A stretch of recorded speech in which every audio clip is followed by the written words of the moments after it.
Ya teman, balik lagi sama saya dan di sini saya akan review suatu casing terbaru lah yang dimana harga terjangkau, tipe akuarium dan juga tipenya kecil seperti contoh yang ada di sini.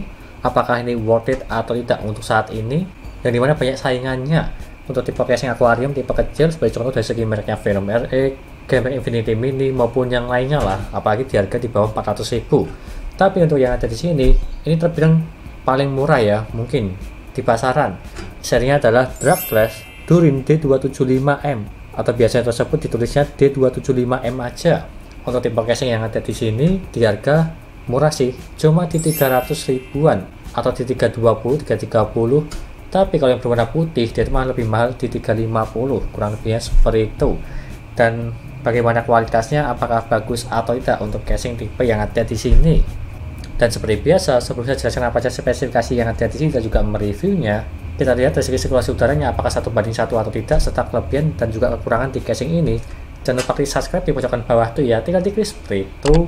Lanjut untuk yang pertama yang ada di sini, saya bacakan dulu dari segi spesifikasi di bagian belakang boxnya. Jadi dari spesifikasinya, aku bacakan dulu sebelum saya membongkar dari segi casing yang ada di sini. Yang pertama, untuk tipenya ini MATX ataupun ITX, dan juga bagusnya dia itu terdapat 5 slot PCA di bagian sini. Biasanya dia itu kan cuma di 4 slot kalau yang MATX, tapi kalau yang ini MATX tipenya 5 slot ini bagus supaya lebih tinggi.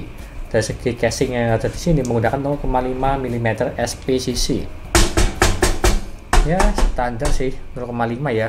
Apalagi di harga 300 ribuan yang masih wajar lah untuk bahan yang ada di sini. Dan juga untuk harddisknya dia itu support di satu aja yang 3,5 inch dan juga SSD 2,5 inch support sampai 2. Untuk GPU cardnya sampai di 325 mm. Jadi yang panjang seperti ini atau triple fan dia itu bisa masuk lah untuk GPU card. Kalau CPU cooler cuma di 155 mm aja. Jadi tinggal menyesuaikan aja lah. Kalau CPU cooler jangan mencari yang tinggi, maksimalnya di 155 atau lebih. Contohnya tersebut ada banyak tipe sih, seperti contoh Deadpool AG400, Temalrek Assassin, Jones Boost 1000 maupun yang serinya Jones Boost R1200 itu bisa masuk.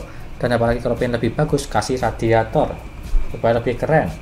Dan juga untuk cooling systemnya yang dimana tersebut di bagian fan samping support 2, atas support 2, belakang support 1, di bagian bawah juga support 2, itu opsional kalau di bagian bawah. Untuk radiator supportnya support sampai di 240 mm, di bagian atas bisa, di bagian samping juga bisa, itu udah cukup bagus.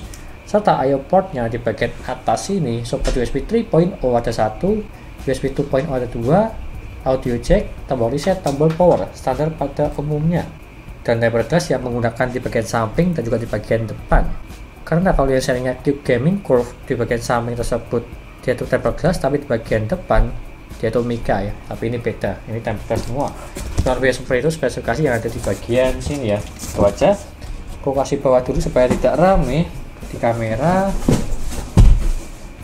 Dan seperti ini untuk penampakan casingnya. Di bagian samping ada tulisan tempered glass, hati-hati menghandlenya. Kalau bisa di bagian bawah dikasih karpet ataupun mousepad, jangan langsung ke lantai karena emang sangat sensitif banget, kena sedikit langsung pecah. Dan cara membukanya tinggal dibuka aja nih baut di bagian 4 sisi ini. Dan ini termasuk kekurangan atau tidak ya tidak lah, karena harga terjangkau menggunakan baut di 4 sisi. Kalau misal menggunakan tipe jendela atau klip itu sebagai kelebihan, tapi kalau yang ini ya cuma di baut aja ya, standar pada umumnya lah. Nih, hati-hati untuk handle-nya. Dan aku kasih sini dulu. Dan seperti ini untuk penampakannya. Tipenya MATX yang dimana kalau tidak lihat sama seperti pada umumnya lah untuk tipe akuarium yang kecil seperti ini. Di bagian dalamnya juga ada cara petunjuk pemasangannya. Ini atasnya, tapi kita skip aja untuk ini. Dan penampakan di sini dia itu cuma support di Mopo yang menggunakan 2 tipe slot RAM aja. Kalau misalnya menggunakan yang 4 tipe atau yang lebih lebar dari segi Mopo pada umumnya, dia itu cuma bisa baut cuma sebagian aja. Jadi bisa dibilang kurang kuat atau kurang kenceng lah untuk pemasangan di Mopo 4 slot RAM, meskipun bisa ya. Dan apalagi estetikanya mengganggu dengan fan di bagian belakang yang ada di sini. Dan di bagian atas ini ada dust filter, tapi di bagian sisi satunya di bagian belakang yang ada di sini nggak ada sih dust filternya ya.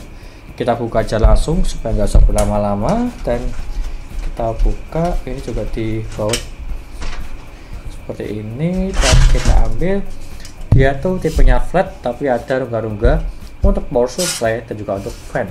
Tapi kalau yang power supply emang full ya lubangnya, berbeda pada umumnya tersebut cuma setengah aja kalau khusus power supply. Tapi sayangnya tidak ada dust filter di bagian samping sini ya, nggak masalah sih untuk itu. Posisi sini dulu, dan di bagian belakang sini ini ya penampakannya, dia ada bracket untuk hard disk dan juga yang lainnya. Apalagi untuk menata kabel-kabel ini juga bisa berfungsi. Untuk perkabelan yang ada di sini dia berwarna flat hitam semua, meskipun USB 3.0 nya nggak masalah sih untuk ini, jadi ya masih wajar-wajar aja. Yang penting berwarna hitam flat semua yang lainnya ya, dari segi audio, USB maupun front panel. Dan untuk kelonggarannya dari segi space untuk pemasangan kabel di power supply supaya gampang ditutup, dia itu ada space nya juga sih, sekitar dari sini ke sini lah, atau dari sini ke sini juga kurang lebih di 3 cm. Dan dia itu emang gampang ditutup sih, jadi ya bagus lah, tidak ribet-ribet banget untuk casing ini. Dan ini ada baut-bautnya semua standar pada umumnya dari segi baut-bautnya ya nih.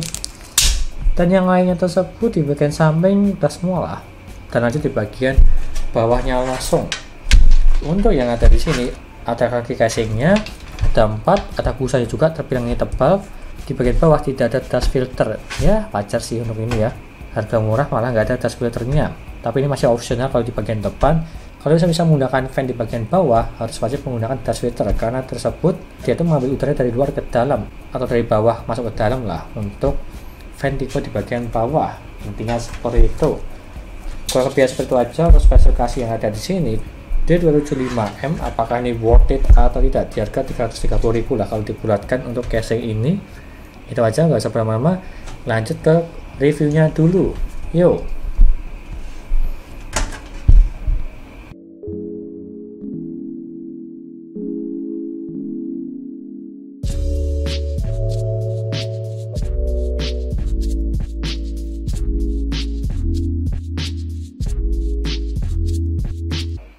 Lalu yang pertama dari segi pengujian sirkulasi udaranya, apakah best airflow atau tidak.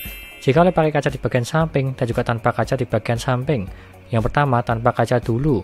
Untuk minimal yang mendapatkan di 43 derajat dan juga maksimalnya di 85 derajat.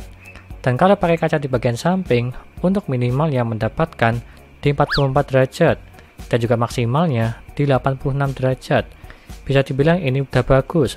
Cuma terpaut di 1 derajat aja dari segi maksimal maupun minimalnya, meskipun belum best airflow, tapi nggak masalah untuk yang ini. Dan lanjut ke kelebihannya. Yang pertama, suhunya dingin, dibuka maupun ditutup seperti di pengujian sebelumnya, cuma terpaut di 1 derajat aja. Sirkulasi udaranya dia itu bagus. Lalu yang kedua, support CPU cooler sampai di 155 mm. Terbilang ini standar ya, standar pada umumnya di casing akuarium. 155 ya wajar sih. Tapi kalau lebih bagus menggunakan radiator supaya bisa masuk langsung dan juga suhunya lebih dingin. Dan apalagi radiator up to sampai di 240 mm di bagian atas, sudah support dual fan radiator. Dan apalagi GPU up to sampai di 325 mm. Kalau Vega triple fan dia itu masih bisa masuk, karena biasanya di 300 sampai di 310 mm. Tapi kalau yang ini di 325 jadinya aman. Lalu yang ketiga, memiliki 5 PCI slot yang dimana supaya lebih longgar di bagian space GPU dan juga fan di bagian bawah. Terbilang ini bagus. Jarang-jarang ada sih yang tipe seperti ini, kebanyakan di 4 slot. Lalu yang keempat, support hard disk maksimal 1 dan juga SSD maksimal 2. Ini bisa dibilang standar pada umumnya lah untuk kalangan akuarium di harga murah. Yang penting udah support hard disk 1 maksimal dan juga SSD support 2. Lalu yang kelima, kabel front I/O, audio dan juga USB dia tuh flat hitam semua. Meskipun USB 3.0 nya tidak, itu masih wajar sih, jadi nggak masalah untuk yang itu. Seperti gambaran yang ada di sini, terbilang ini bagus. Lalu yang keenam, terdapat rongga atau space up to sampai di 3 cm di bagian belakang casing untuk manajemen kabel supaya gampang ditutup. Kalau yang sebelumnya satu pernah merakit PC 2 kali menggunakan casing ini, dia itu emang gampang ditutup. Jadi terbilang ini bagus untuk space di bagian belakang. Lalu yang ketujuh, ada karet atau busa di bagian kaki casingnya. Ini pun juga terbilang udah bagus. Yang dimana di harga terjangkau cuma di 300 ribuan, tidak lupa di bagian bawahnya, kaki casing dan juga busa. Lanjut ke kekurangannya. Yang pertama, tidak ada dust filter di bagian samping serta di bagian bawah. Jadi di bagian samping, dia itu kan mengambil udara dari luar ke dalam. Jadi lama-lama akan debuan di bagian dalam. Kurangnya seperti itu. Kalau di bagian bawah sih opsional ya. Kalau semisal memasang fan di bagian bawah, jadi wajib untuk memakai dust filter. Sistemnya itu juga sama seperti fan di bagian samping, mengambil udara dari luar ke dalam. Lalu yang kedua, tidak ada slot baut untuk MATX tipe 4 slot RAM. Jadi untuk yang ada di sini, lebih baik dianjurkan yang menggunakan MATX 2 slot RAM. Kalau yang 4 slot RAM sebenarnya sih bisa masuk ya, tapi dia tuh tidak ada penyangga baut di bagian mobonya. Agak kendor lah, kurang lebihnya seperti itu. Lalu yang ketiga, belum menemukan lagi, silahkan komen aja di bawah. Menurut kalian, apa kekurangan casingnya ini? Jika ada yang kelewatan ya, untuk kekurangan casingnya ini, Dragflash D275M. Silahkan komen di bawah untuk diskusi bareng. Kurang lebihnya seperti itu, dan lanjut ke kesimpulannya. Di harga 330.000, menggunakan tipe akuarium MATX harga terjangkau, terbilang ini bagus.